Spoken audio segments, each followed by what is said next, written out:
Hey guys and gals, welcome back to another episode of Real Talk.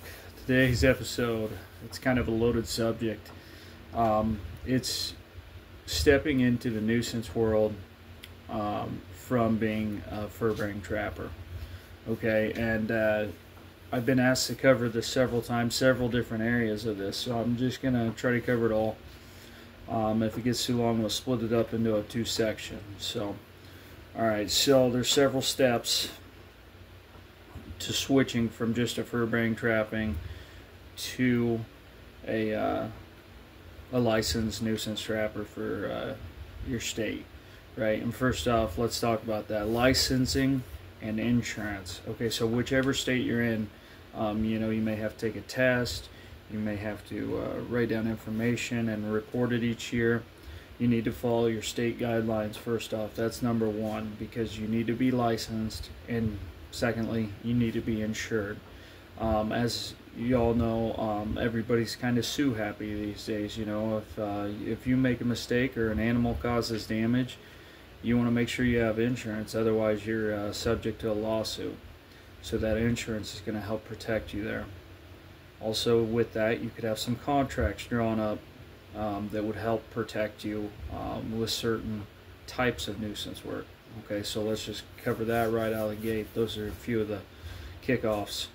You want to decide, are you going to do this full-time or part-time?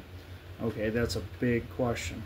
Because full-time, wow, if you go into that with any debt, starting your own business like that can be tough.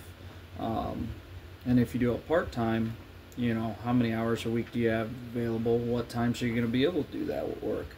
Okay, but if you do it part-time, what's nice, and there is a nice aspect to it, is that you work your full-time job, your regular bills are covered, and all that should be covered under your full-time work hours. If you do it as a full-time business, there's a lot leaning on you. I definitely recommend going into it with a lot of it paid off. I wouldn't recommend taking a big loan or buying a bunch of fancy stuff on credit. Okay, so that is the second part, very important. Each of these aspects, I'm telling you guys, super important. Next one is public presentation and dealing with people. Okay guys, you're gonna have to get cleaned up, right? We're fur-bearing trappers. This is a professional industry. You want to represent your name, your business, and if you're linked to fur-bearing trapping, you want to represent it very well. Okay, so having not a brand new truck, but make your truck look a little nice, and dress accordingly. There's more to that based on your clientele. Okay, so you got to kind of match your clientele and what they expect per your area. Okay, so public presentation, super important, and it will determine the future of your business, so keep that in mind. Location, urban or rural, right? Are you working in the cities? You working out in the country? That's two different classes completely. And if you're working in the suburban areas, that's kind of the in-between, or sometimes there's some high-class areas there too. So you need to pick, what type of locations are you going to target for your business. Okay, that's very important when deciding this whole process. What species? This is something I didn't go into. I thought I would offer all species. Do I regret it? No and yes. I had to learn some things the hard way, but do I regret it overall? No, I don't. I crash course myself and put in a lot of hard work and learn. So you need to know what species are you going to cover when you go into this business. Be well aware. That's a super important question, because if you hate your job and you don't want to do certain species, might as well cross them off. If you've got a couple that you only want to do, you can hone in on them, and that's the answer for your situation. Okay. The equipment you'll need, I definitely botched this part a little bit. I had a few cage traps, a couple specialty traps, and then I had my Furbearing traps, which I thought had me covered. And it helps, but guys, you're going to need more equipment probably than you think. You know, I've upped my cage trap amount each year. I've upped the variety of traps I have. You really need to think per species, what equipment do you need to do the job properly. Think that one through, because that can cripple you. That can make it pretty tough. All right, marketing. Marketing's super important, okay, because how much business do you want? For instance, I work full-time and have a couple different businesses that I run. Marketing, I don't want to overmarket my wildlife business, okay, my control business. I don't want to overmarket it because I can't handle the amount of work. So you want to match your marketing with the volume of work you can handle. There's a happy medium there. Don't overmarket and then just not have near enough hours, because that'll actually make you look bad as well. Don't undermarket and then just never get the phone. Be like, why isn't the phone ringing? There's a happy medium for the situation you want. And last but not least, guys, and there's plenty more to this whole subject, but pricing. Pricing is extremely important. I can't answer that question for you for your area, okay, because the pricing is based on your area. It's based on what they're willing to pay, okay, for that service. Now, I'm going to give you a couple scenarios that might help get you pointed in the right direction, because I do want you to succeed in this thing. So pricing.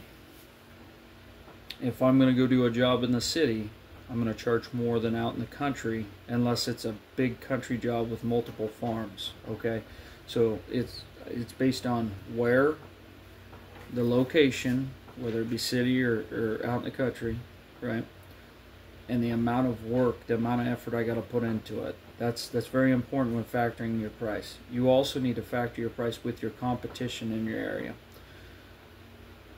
Have some talks with them, if at all possible, and tell them, hey, I'm not trying to lowball you here. I just want to figure out where's the range that we all want to be at for this area.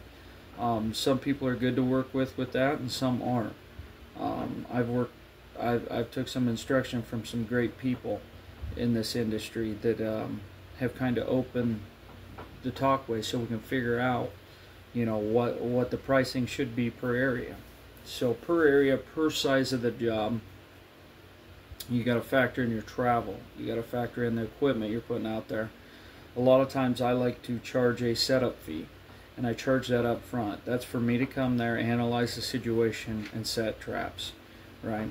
And a lot of times, instead of charging fuelage, I will factor in my consultation, my equipment involved, and my gas mileage. But it won't be an overwhelming number. But I want to make sure that if they don't pay me for the service completely, that I charge them the setup fee up front, so I'm not out a huge loss. Okay, I've charged jobs differently based on the job. I've charged per animal after I charge the setup fee, with a closing fee at the end, sometimes no closing fee at the end, based on if there's work to do at the end, whether it's filling in holes or whatever. Okay, I've charged a setup fee and a closing fee, okay, for certain jobs. I've charged for just consultation work, just showing up there. All they wanted was a consultation, right? And I could recommend some contractors or even another wildlife or another nuisance or wildlife company to take care of that problem for them. Sometimes I don't want the job. Now with pricing, like I said, I've had some great mentors in this area, but if you put a price out there, and you're quoting these jobs and nobody's accepting your quote, then you're too high. The reverse end of that, if you're quoting all these jobs and every single job accepts you to come do that job, you're quoting too low. Also, you got to understand sometimes you're going to underprice it and you're going to take a hit on a job. And I've done that, and that's hard, but you got to look at that as not a loss but a learning experience for future jobs like that. Okay, so you can't take it so personally. Don't let it get you down. I've had some very good people in this industry that have helped me and got me pointed in the right direction. I still have a lot of growth to do. I think if you think you got it all figured out, you ain't been in this industry very long, because handling such a variety of animals can teach you. But you know, more importantly than that, guys, is dealing with people. It's hard because some people really want to timeline your service, and when dealing with wildlife, you can't always do that. So there's a lot of things factor in. This video, I hope it gets you started. There's just a few scenarios there. I know it's a bit of a longer one, but if it helps you out, that's great. I'm not trying to keep anybody down. I want more fur-bearing trappers going in the nuisance wildlife industry. So anyways, guys, that's all I got for this episode of Real Talk. I hope it helps you out. If you have any questions, hit me up, and tight chains, and have fun out there.